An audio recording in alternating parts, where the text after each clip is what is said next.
Boa tarde a todos. Sejam bem-vindos à nossa casa de fraternidade, de esperança, para aqueles que estão necessitados da alma. Sejam bem-vindos àqueles que estão sempre conosco, àqueles que estão pela primeira vez e os que estão online. Para dar continuidade, vou chamar a nossa querida Lasta Leite para fazer a nossa prece inicial. Perdão, é a leitura inicial. Boa tarde a todos. A nossa leitura de hoje é do livro Vinha de Luz, Francisco Cândido Xavier, pelo Espírito Emmanuel. A luz segue sempre. E suas palavras lhe pareciam como o desvario, e não creram. Lucas 24, 11.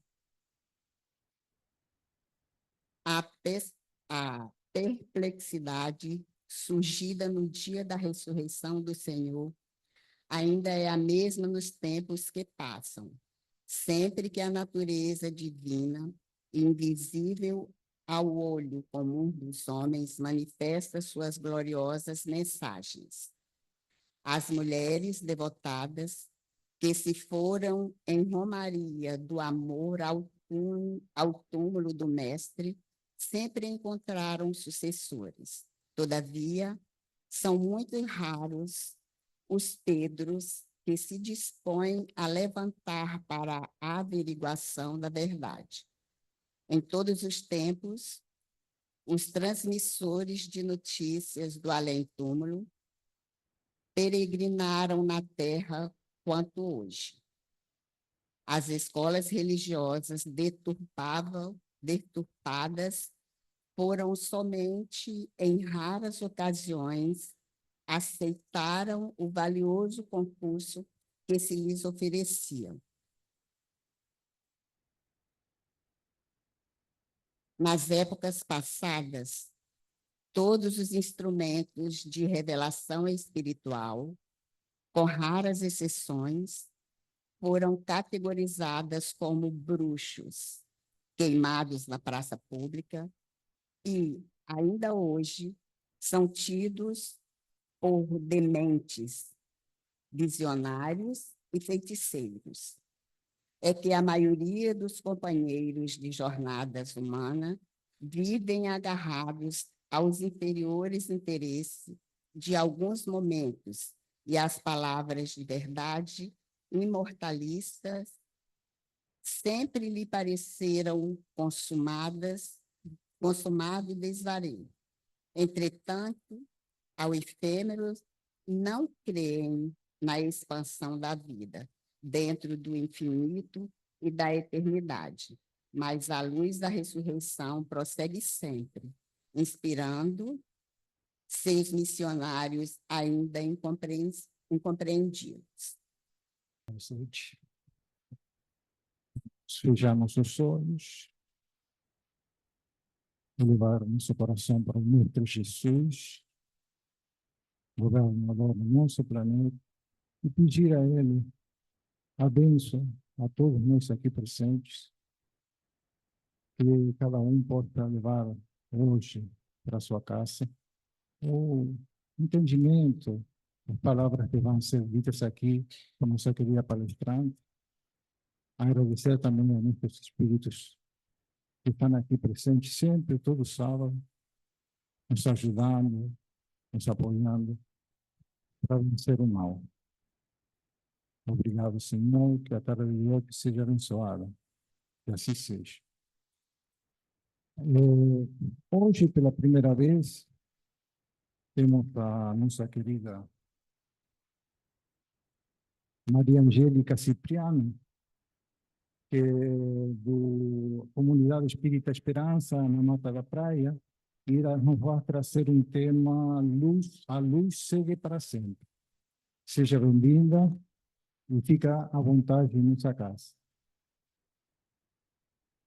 Boa tarde para todos nós. Que seja de muitas bênçãos, de muita luz esse momento que a gente vai estudar. Na verdade, eu não sou uma palestrante, ainda não tenho esse gabarito, mas sou uma estudiosa que já trabalhei bastante no trabalho de evangelização, no trabalho de estudos mesmo, de ESD e outras formas, e gosto de estudar. Eu costumo sair para fazer alguns estudos, mas eu frequento mais comunidades de periferia, casas espíritas, onde a plateia exige, assim, muito menos do palestrante. E, quando me foi trazido o convite, eu fiquei muito honrada de vir conhecer vocês, de conhecer a casa e trazer também o fruto do meu estudo.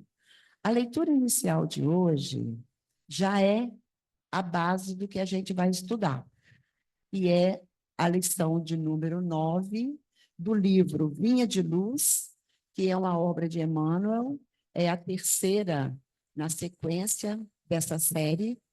Ele inicialmente trouxe Caminho, Verdade e Vida, depois trouxe Pão Nosso, e a Vinha de Luz é um trabalho que vai falar mesmo dessa colheita de todos nós nessa seara de trabalhadores que trabalhamos pela luz. Então, essa é a nossa tarefa, é buscarmos a luz de Jesus e ajudarmos para que a luz siga sempre. E Emmanuel é o mais profundo trabalhador, é o mais dedicado.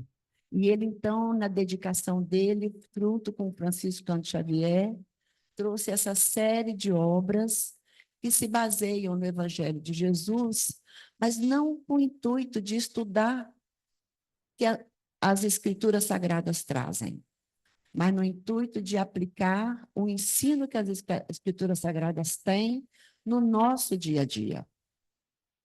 Por isso, ele se vale de pequenos versículos e, em cima dos versículos, ele tece todo a base de estudo. E foi isso que ele fez. Ele foi numa passagem de Lucas, no capítulo 24, e copiou o versículo de número 11, que diz: e as suas palavras lhes pareciam como desvario, e não as creram. Não nos diz muito essa passagem, não é? Se a gente ouve essa passagem isolada, a gente não tem muita noção do que a passagem está nos trazendo. Mas quando a gente vai no Evangelho mesmo, aqui eu trouxe uma versão traduzida pelo nosso querido Haroldo Dutra Dias, e ele, então, em Lucas, eu fiz várias anotações, porque essa é uma passagem que todos os evangelistas trouxeram. Esse versículo não.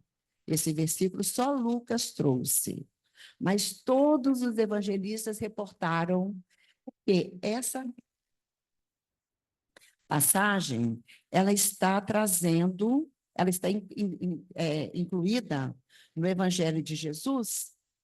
Obrigada. Deixa eu ver onde está Lucas aqui, porque eu marquei tantos. Aqui é João. Então, a Lucas é aqui agora. Então, ela está incluída no Evangelho de Jesus, que estão trazidos por todos os evangelistas, desde Mateus, Marcos, Lucas e João. Porque foi um ponto ápice da existência de Jesus no planeta. Foi exatamente os ensinamentos mais profundos e dolorosos que Jesus nos deixou quando ele assumiu o martírio na cruz. Todos nós sabemos que isso já vinha sido planejado, isso foi planejado por ele próprio, porque Jesus, ele vem como nosso governador do planeta desde milênios, bilhões de anos atrás. E desde milênios ele vem seguindo a trajetória da humanidade e então, quando Moisés veio como primeira revelação, ele já estava junto com Moisés, trazendo aquele trabalho de revelar o Deus único para aquele povo que ainda estava muito perdido.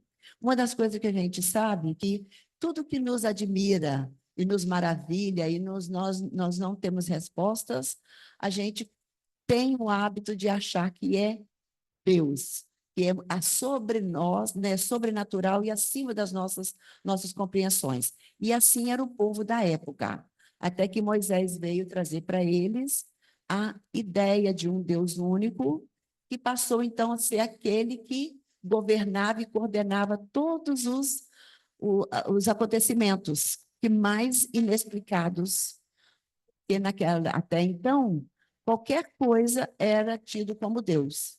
Até o sol que brilhava era tido como uma divindade, a chuva que caía, o trovão e etc. A partir de Moisés, o Deus único foi trazido, mas era ainda insípida, ainda estava iniciante essa nossa caminhada. Precisava-se que viesse outros, e assim vieram os profetas, que vieram trazendo revelações, esclarecimentos, e eles vieram preparar a vinda de Jesus. Os profetas vieram não só preparar, mas nos informar, trazendo explicações e trazendo dentro dos próprios, né, das próprias profecias, a vinda desse Messias, a vinda e como iria ser a caminhada de Jesus na Terra, e principalmente eles nos deixaram gravados a forma como Jesus iria deixar o planeta na forma física. E isso tudo veio acontecendo e Jesus veio. Então, uma segunda revelação foi trazida a nós, na pessoa de Jesus, e veio, então, agora nos trazer a ideia do mesmo Deus, mas na forma de um pai amoroso e bom, que cuidava das suas criaturas com muito desvelo e muito amor, e isso a gente tem certeza. E quando ele, aqui caminhando, no momento da sua despedida, né, quando antecedeu, ele já trouxe para os próprios seguidores dele, daquela época, que ainda não eram os evangelistas e nem eram ainda os apóstolos, mas eram os seus discípulos mais próximos, ele já estava dizendo que ele iria partir, que ele ia ser entregue, e assim foi, tanto que a passagem de Jesus aconteceu. E todos nós já conhecemos bastante disso, e já sabemos que foi, né, às vésperas da Páscoa dos hebreus. E tanto que a passagem, né, de Jesus também teve a Páscoa teve essa conotação para nós cristãos, que é a passagem de Jesus desse plano para o plano espiritual superior. O que nós aprendemos, então, com a passagem de Jesus? Primeiro, que Jesus aceitou ser imolado, aceitou, e estava tudo já muito bem delineado antes mesmo da existência dele. Então, isso tudo já estava previsto que ia acontecer. Mas tudo com um motivo muito alto e muito justo, que é o motivo que nós espíritas nos abraçamos. Nós espíritas não abraçamos a ideia de Jesus morto. Nós espíritas abraçamos o Jesus vivo, o Jesus que veio nos ensinar, o Jesus que prosseguiu além da carne e venceu. Venceu o mundo e venceu a própria trajetória. Porque a passagem de Jesus na Terra foi para exemplificar Deus na forma de amor, amor infinito. E assim Jesus fez, e por isso a doutrina espírita nos traz o Jesus como guia e um modelo para todos nós. Porque durante todo o exercício dele, e aquele final, né, dele, que ele veio ainda honrar o Pai, glorificar o Pai em tudo, ele nos deixa ensinamentos muito preciosos e valiosos, porque se ele, com toda a sua envergadura espiritual, padeceu e sofreu e sentiu e transpôs a dor, também nós. E a dor é um símbolo. Diz Joana de Ângeles que nada toca mais a nós humanos que a dor. E também pela dor, Jesus nos deixa mais um ensinamento. Mas o que aconteceu é que Jesus expirou seus últimos momentos como encarnado na Terra por volta de 15 horas, numa sexta-feira, que é tido, quando vocês lerem agora as passagens dos evangelhos, vocês vão ver que todos eles narram do dia da preparação. E o que se chama dia da preparação? Que os judeus só podiam trabalhar e fazer qualquer coisa até o pôr do sol da sexta-feira. Porque no sábado era proibido fazer qualquer atividade e domingo já era, então, o dia da Páscoa, o dia da passagem. Eles comemoram uma outra Páscoa, uma outra passagem. É comemorado pelo judaísmo. Nós, cristãos, comemoramos a passagem de Jesus. Mas por que a preparação? Porque eles estavam preparando e só podiam atuar, fazer qualquer coisa até às 17 horas, mais ou menos, no máximo 18. E Jesus expirou por volta de 15 horas, e ele deixou o corpo físico, e os seguidores de Jesus, que no caso era José, que era um dos conselheiros do cenáculo, ele trabalhava no sinédrio, ele era atuante, foi procurar, é o José de Arimateia, Arimateia é a cidade que ele nasceu, foi procurar Pilatos porque ele queria ter o corpo de Jesus para dar um desfecho mais digno ao mestre. E Pilatos, então, procurou certificar-se de que Jesus realmente tinha expirado, e aconteceu. Então, foi liberado que ele pudesse transportar o corpo de Jesus para a sepultura. Sepultura não é nada do que a gente imagina aqui. Quando a gente viaja e visita os países mais orientais, do Oriente Médio, principalmente, a gente vai perceber que eles têm um tipo de rochas calcárias que elas podem ser escavadas. E eles, então, faziam isso, e eu cheguei a visitar algumas na Turquia. Então, eles escavam na pedra, fazem uma cavidade, e ali vira um lugar para se depositar as pessoas que morreram. E, então, uma dessas sepulturas estavam disponíveis numa região bem próxima, que era necessário que fosse, porque não tinha tempo nenhum. Era o tempo de José de Arimateia desvincular, né, junto com Pilatos, vir receber o corpo de Jesus, fazer o preparo, que era outra grande coisa que eles faziam. Eles faziam um preparo para o corpo, com ungüentos, com perfumes, aí usando um lençol limpo, claro. E aí, então, com um pouco de tempo que tinham, eles conseguiram fazer isso e transportar o corpo de Jesus para uma região que era muito próxima de Jerusalém, porque o tempo também não dava. Tinha só o tempo era corrido.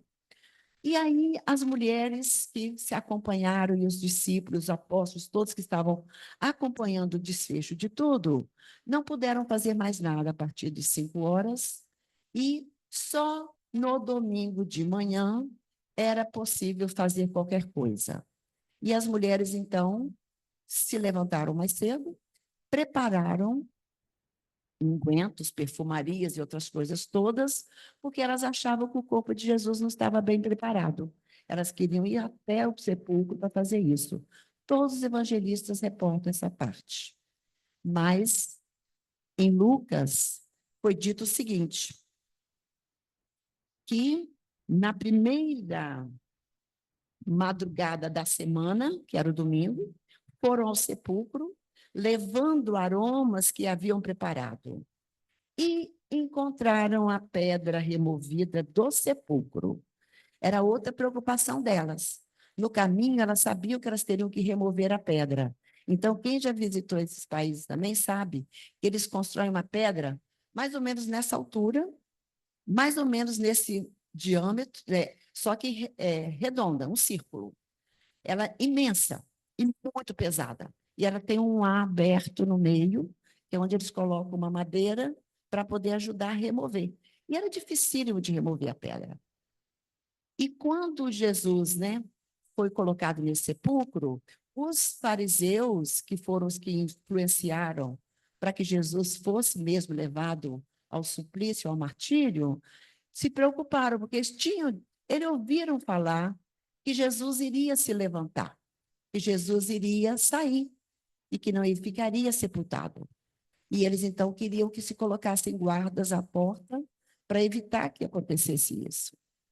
E as mulheres foram. Quando chegaram à porta, né, como já foi dito, tinha sido removida e elas não encontraram o corpo de Jesus.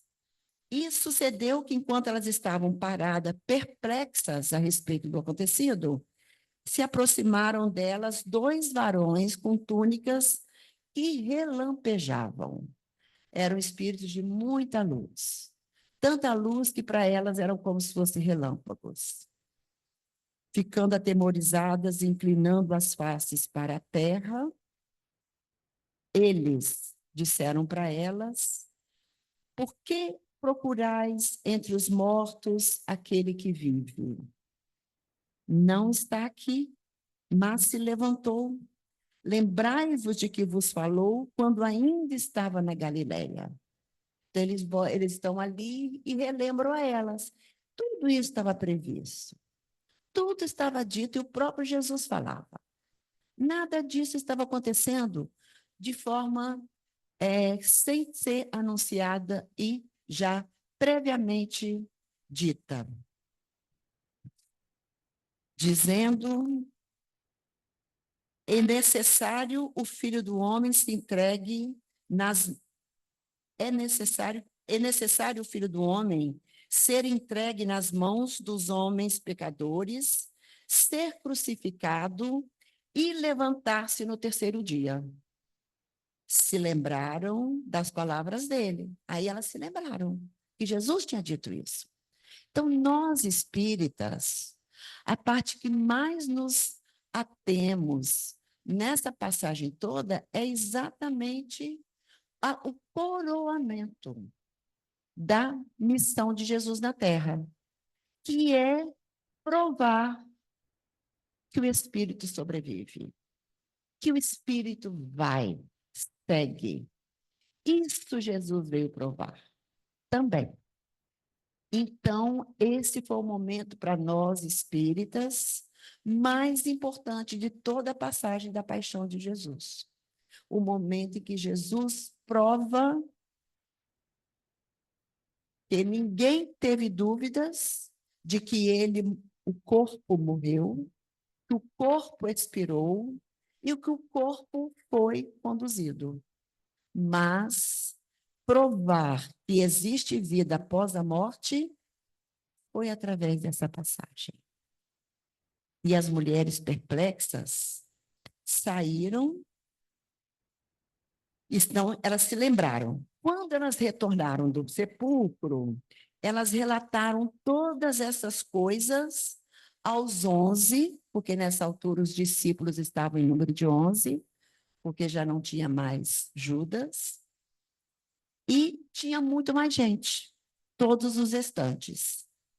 Eram elas, aí o evangelista vai dizer que era Maria, a de Magdala, Maria Madalena, que era Joana de Cusa, aquela Joana que esteve com Jesus, e outra Maria, que era mãe de Tiago, e mais outras mulheres que estavam com elas.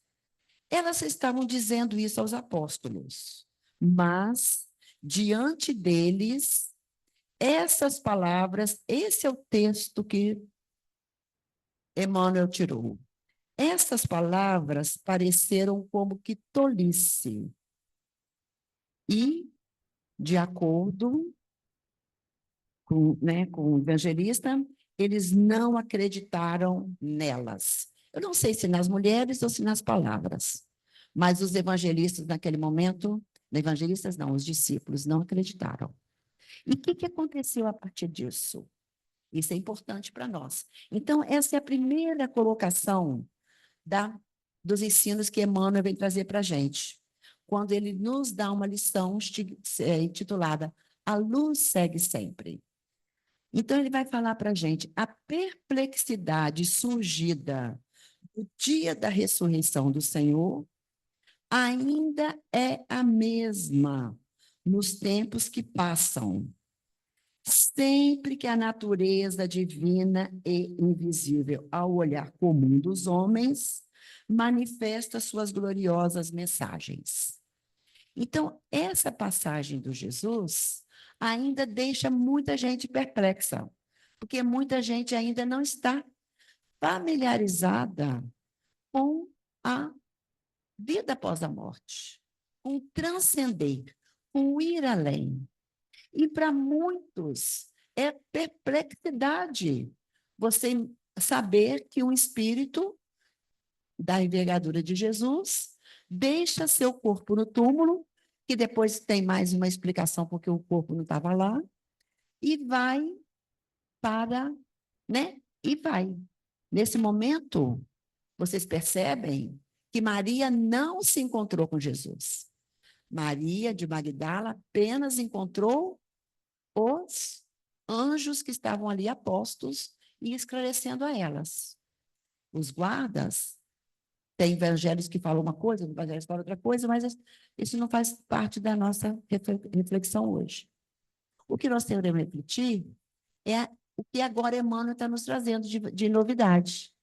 E até hoje, as pessoas ainda se colocam perplexas diante da manifestação do invisível, do divino invisível. O que isso quer dizer para nós? Nós somos espíritas.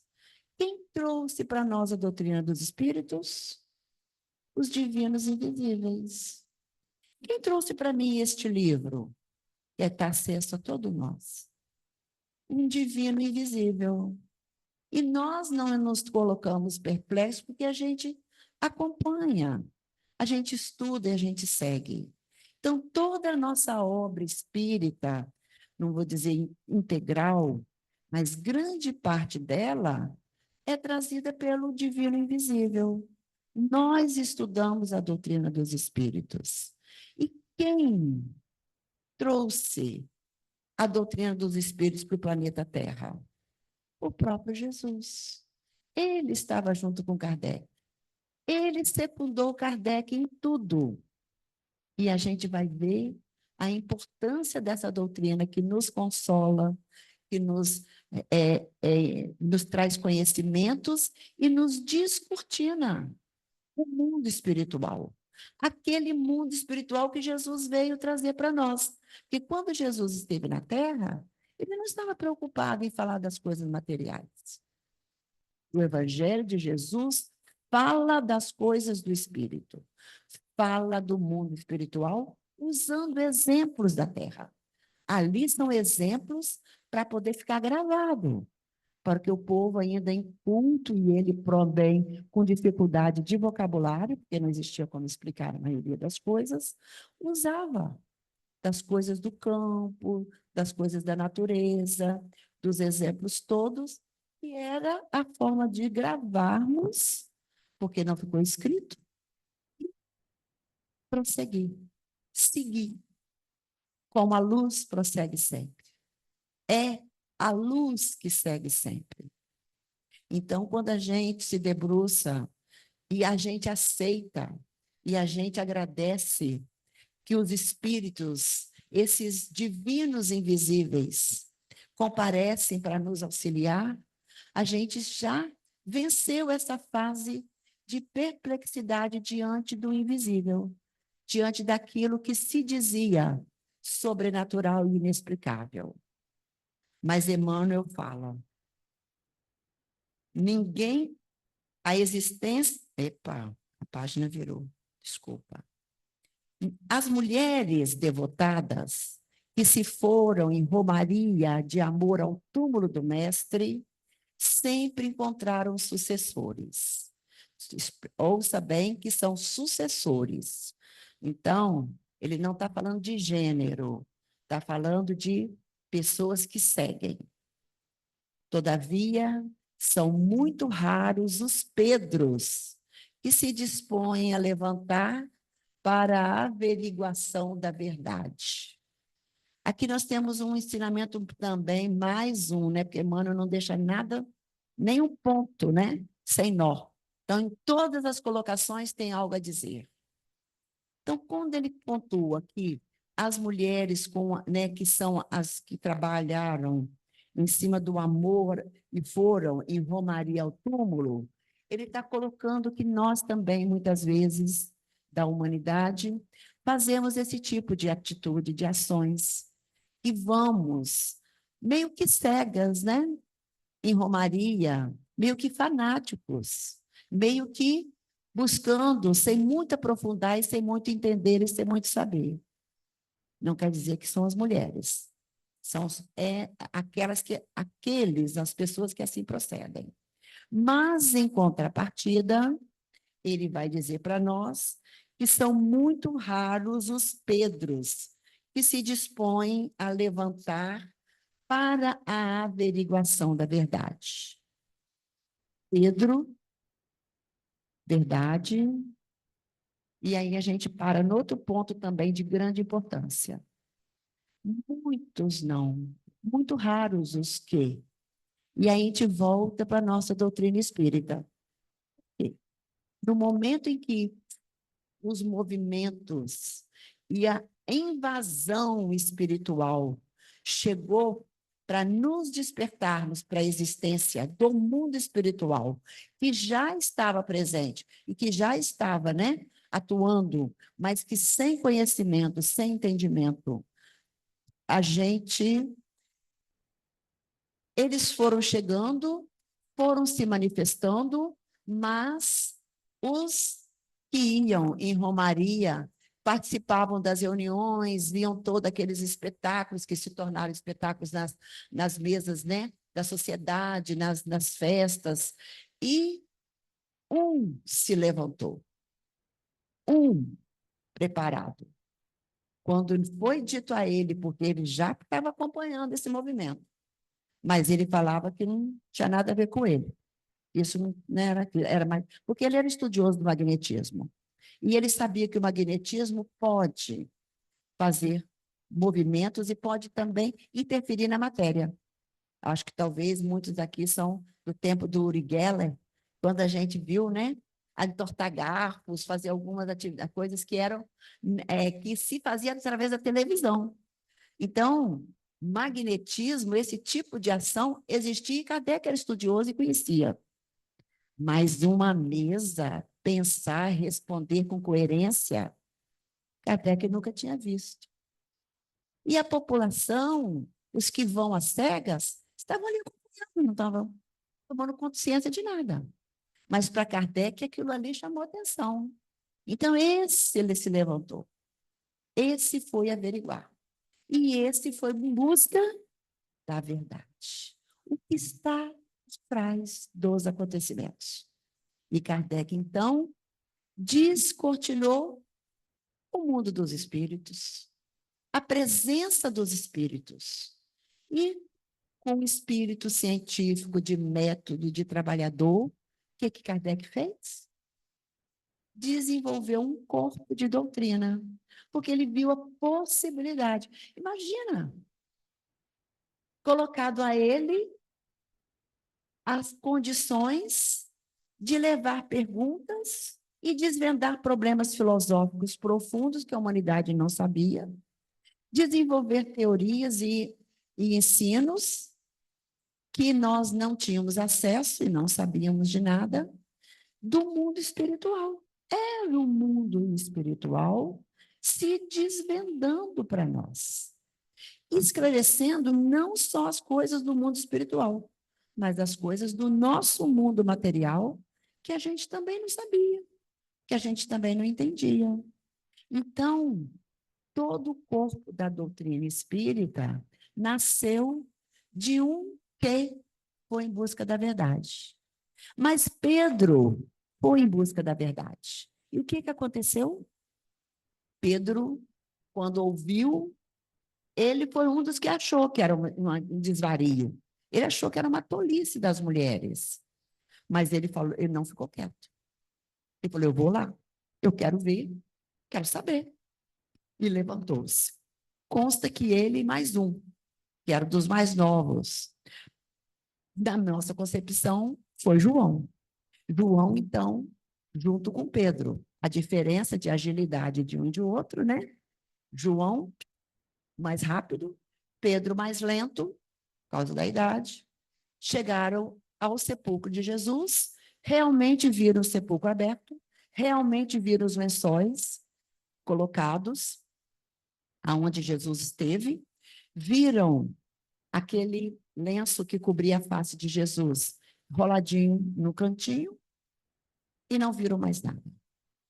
Mas para Pedro era suficiente.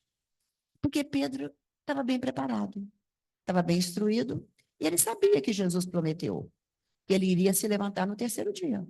Mas dali ele estava respondido para ele o que ele foi buscar. Mas ele não foi sozinho, e nem só junto com João. Quem mais estava lá? Maria de Magdala. Ficou na porta. Porque para ela era inconcebível que o corpo de Jesus tinha sumido. E ela, então, chorando, viu um vulto, uma pessoa, na verdade. E ela, então, perguntou, achando que era o jardineiro: "Ô, vem cá, me fala para onde vocês levaram o corpo do meu mestre, eu quero ir lá, eu vou lá buscar." Aí o mestre falou: "Maria."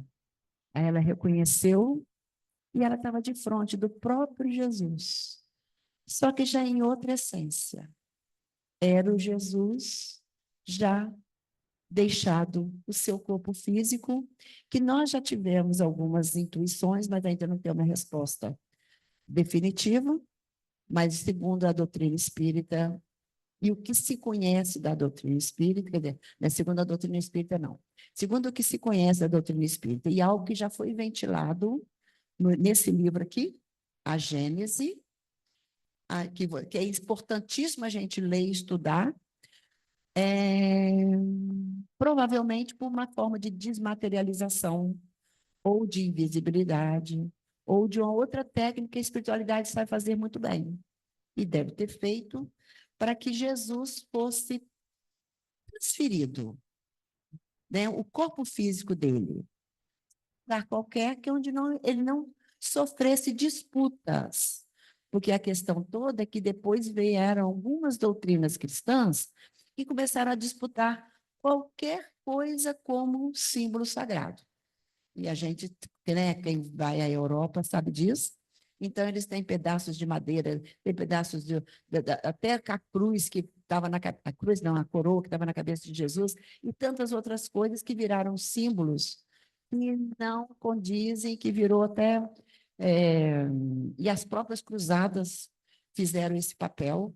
Então, para evitar qualquer coisa de disputa nesse terreno, Jesus, com sabedoria, ocultou o próprio corpo físico para que não ficasse dele esse vestígio na terra, porque não era necessário. Os ensinamentos de Jesus é que eram importantes. Então, em todos os tempos, os transmissores de notícias de além-túmulo peregrinaram na terra quanto hoje. É verdade isso? De todos os tempos tem? Será? Vocês souberam de algum? Quem? Os santos. Quem são os santos?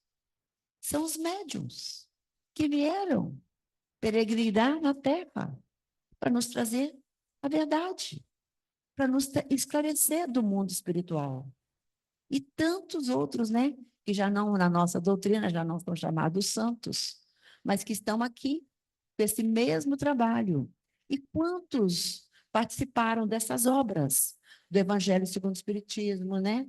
Do Livro dos Espíritos, da Gênese, todas as obras que Kardec fez, teve participação de espíritos transmissores das notícias do além-túmulo que vieram aqui. Quem mais, gente? André Luiz, Emmanuel, que nós estamos estudando aqui, Irmão X, que eu trouxe obras dele, Neio Lúcio, etc., etc. O corpo da doutrina espírita são de espíritos que vieram transmitir as notícias do além-túmulo para nós. Mas, o que ele fala mais? E vieram só para a doutrina espírita? Vocês sabem disso? Tem alguma... Em outras religiões também vem? Sim. Tanto que ele aqui o Emmanuel fala para nós. As escolas religiosas deturpadas, somente em raras ocasiões, aceitaram o valioso concurso que se lhes oferecia. De quem que ele está falando? De alguns poucos que puderam realmente se manifestar. Uma Teresa d'Ávila, uma Clara de Assis, mas ela era silenciada porque ela era de uma irmandade que aí proibia de qualquer manifestação. O Francisco de Assis. Alguns prosseguiram e continuaram e são, né, não foram silenciados e são hoje ainda bem estudados e conhecidos. Mas em alguns, pela deturpação do esclarecimento do que a doutrina, do que eles traziam, não foi possível prosseguir. E Emmanuel deixa mais lições para nós. Nas épocas passadas, todos os instrumentos da revelação espiritual, com raras exceções, foram caracterizados como bruxos, queimados na praça pública, e ainda hoje são tidos por dementes, visionários e feiticeiros. Aonde que a gente vê isso? A doutrina espírita, hoje, ela é aberta e as pessoas têm liberdade, mas é de tempos atrás, não era assim. Estava até na Constituição que era proibido esse tipo de manifestação e que eram passíveis de perseguição e prisão. Então, aqueles que trabalhavam dentro deste trabalho de comunicação com o mundo espiritual eram tidos como bruxos, como feiticeiros. Outro dia eu estava falando numa casa espírita lá em Central Carapina, e uma mulher que estava na plateia se levantou e falou assim: quando eu venho aqui, aqui eles falam que eu vou para a bruxaria, eu vou para os feiticeiros. Então, ainda, né, para muitos ainda, eles têm essa pecha de que doutrina espírita é uma doutrina não ligada a Jesus, não ligada a esse Pai amoroso que nós trabalhamos e buscamos divulgar. Então, para muitos, e na época mais recuadas, qualquer um que tivesse manifestação e que tivesse esse tipo de poder, né, de mediunidade, isso na época era negra, né, da humanidade. Eles eram perseguidos e queimados. Joana d'Arc, verdade que tem muitos anos, isso, quase 1000 anos já, um pouco, bem um pouco menos, mas foi um exemplo de uma pessoa que usou da mediunidade, ajudou, salvou o país, mas depois foi perseguida. E a gente sabe de muitos, e às vezes muito recentes, né? Pessoas que foram tidas, e então Emmanuel também está nos esclarecendo sobre isso. E o que mais que Emmanuel veio falar para nós? É que a maioria dos companheiros de jornada humana vivem agarrados aos inferiores interesses de alguns momentos. E as palavras da verdade mortalista sempre lhes pareceram consumado desvario. Quem nega a doutrina espírita, quem nega a manifestação espiritual, ainda não está compreendendo a verdadeira essência. Ainda estão mais apegados à forma, à matéria e ao espírito. Por isso que Emmanuel vem nos falar.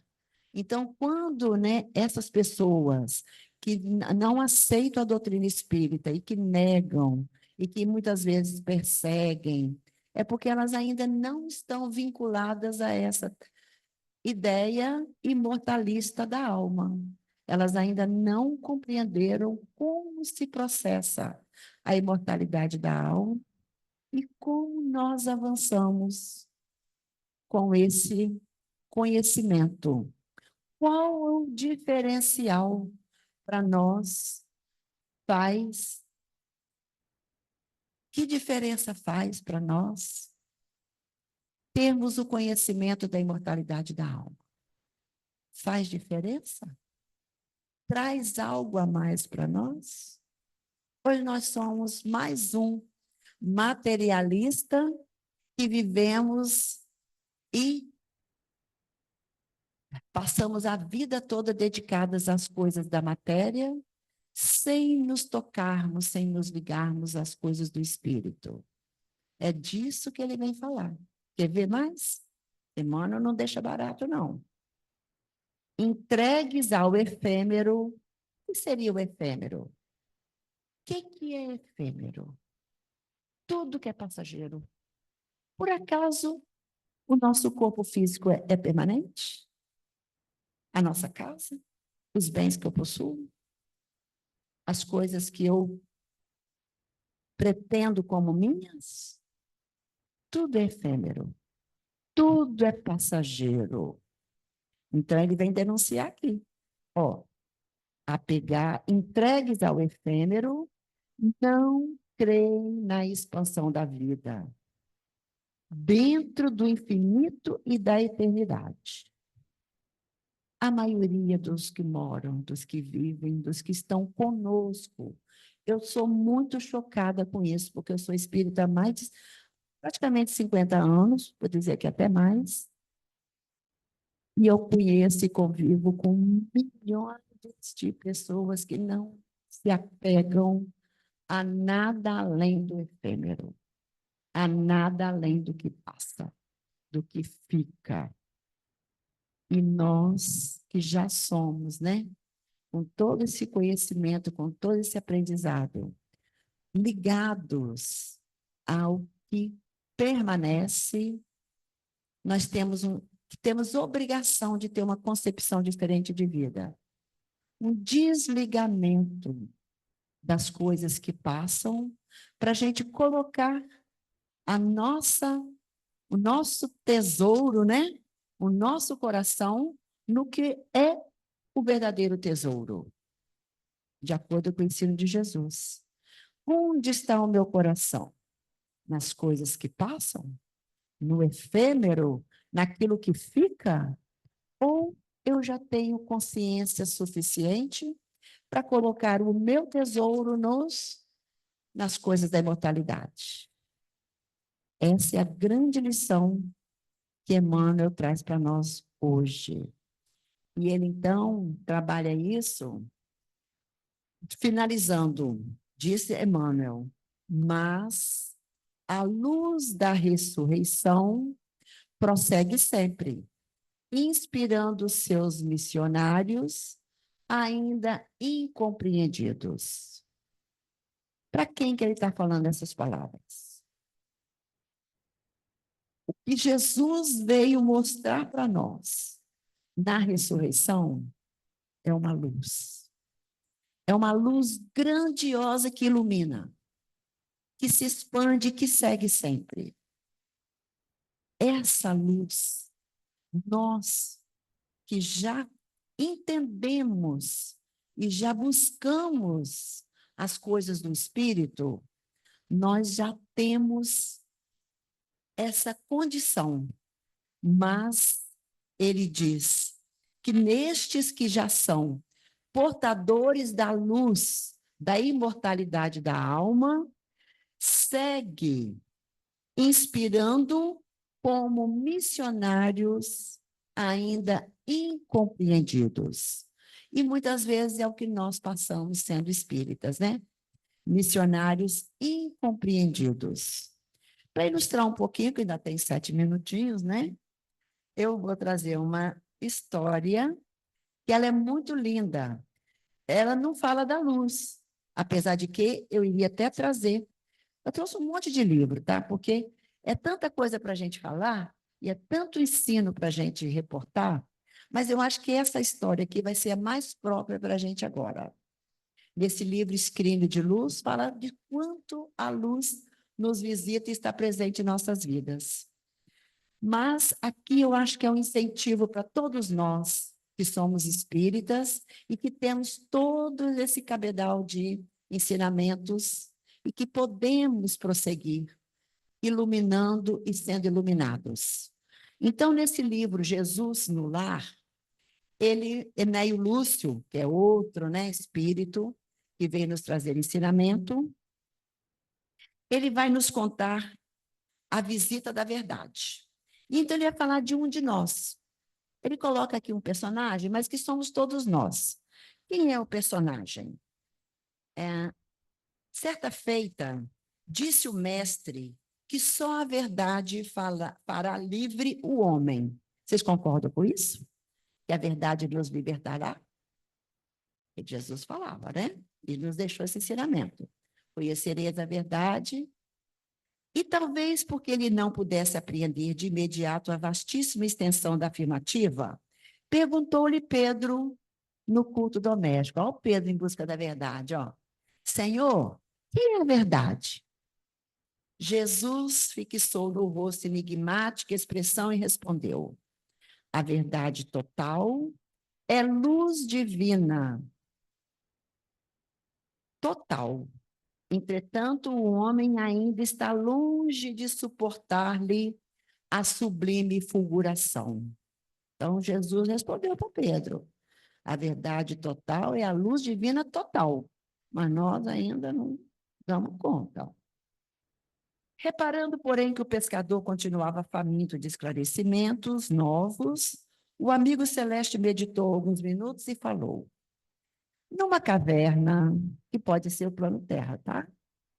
Escura, onde a claridade nunca surgira, demorava-se certo devoto implorando o socorro divino.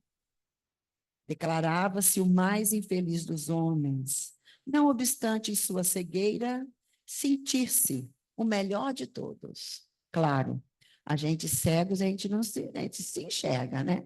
A gente só se vê, e a gente não se enxerga para baixo, não. Reclamava contra o ambiente, o ar, e pedia uma porta libertadora que o conduzisse ao convívio do dia claro. Queria luz, mas estava ainda fechado nas trevas. Afirmava-se robusto, apto, aproveitável. Por que motivo?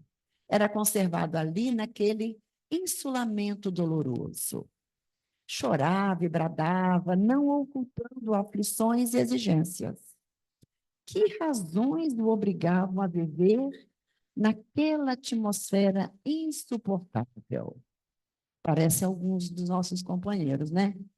Que querem merecer o céu, mas, notando nosso pai que aquele filho formulava súplicas incessantes, entre a revolta e a amargura, profundamente compadecido, enviou-lhe a fé.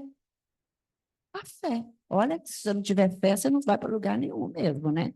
Você não levanta de manhã da cama. A sublime virtude exortou-o a confiar no futuro e a persistir na oração. O infeliz consolou-se de algum modo, mas a breve tempo voltou a lamuriar. Queria fugir, e como se lhe aumentassem as lágrimas, o Todo-Poderoso mandou-lhe a esperança. A fé, irmã da esperança. A emissora afagou-lhe a fronte, suarenta, e falou-lhe da eternidade da vida, buscando secar-lhe tanto desesperado. Para isso, rogou-lhe calma, resignação, fortaleza. Assim é a esperança, né? Na verdade, a fé e a esperança é filha da fé. Pobre pareceu melhorar, mas decorridas algumas horas retomou a lamentação. Não podia respirar, clamava em desalento. Condoído, determinou o Senhor que a caridade o procurasse. Então, estava ali a fé, a esperança e a caridade. Caridade é o amor em ação. A nova mensageira acariciou-lhe, alimentou, endereçando-lhe palavras de carinho, qual se lhe fora abnegada a mãe. Todavia, porque o mísero prosseguisse gritando revoltado, O Pai compassivo enviou-lhe a verdade. E onde está a verdade? A nossa concepção da doutrina espírita é que ela veio nos trazer a verdade. E o Pai, então, a nós todos que aqui estávamos laboreando na escuridão, veio a verdade. Por fim. E o que nós fizemos com a verdade? Vamos ver o que o homem fez. Quando a portadora de esclarecimento se fez sentir na forma de uma grande luz, o infortunado, então, viu-se tal qual era e apavorou-se. A verdade é nua, né? Ela nos desnuda. Ela mostra a realidade do que realmente somos. Seu corpo era um conjunto monstruoso de chagas. Agora percebi, espantado, que ele mesmo era o autor da atmosfera intolerável em que vivia. O pobre tremeu cambaleante e notou que a verdade serena lhe abria a porta da libertação. Horrorizou-se de si mesmo, sem coragem de cogitar da própria cura, longe de encarar a visitadora, frente a frente, para aprender a limpar-se, a purificar-se, fugiu, espavorido, em busca de outra furna, onde conseguisse esconder a própria miséria que só então reconhecia. O mestre fez longa pausa e arrematou. Assim ocorre com a maioria dos homens perante a realidade. Sentem-se com direito à recepção de todas as bênçãos do Eterno, gritam fortemente, implorando a ajuda celestial.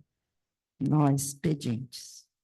Enquanto amparados pela fé, pela esperança ou pela caridade, consolam-se e desconsolam-se, creem e descreem, tímidos, irritadiços e hesitantes.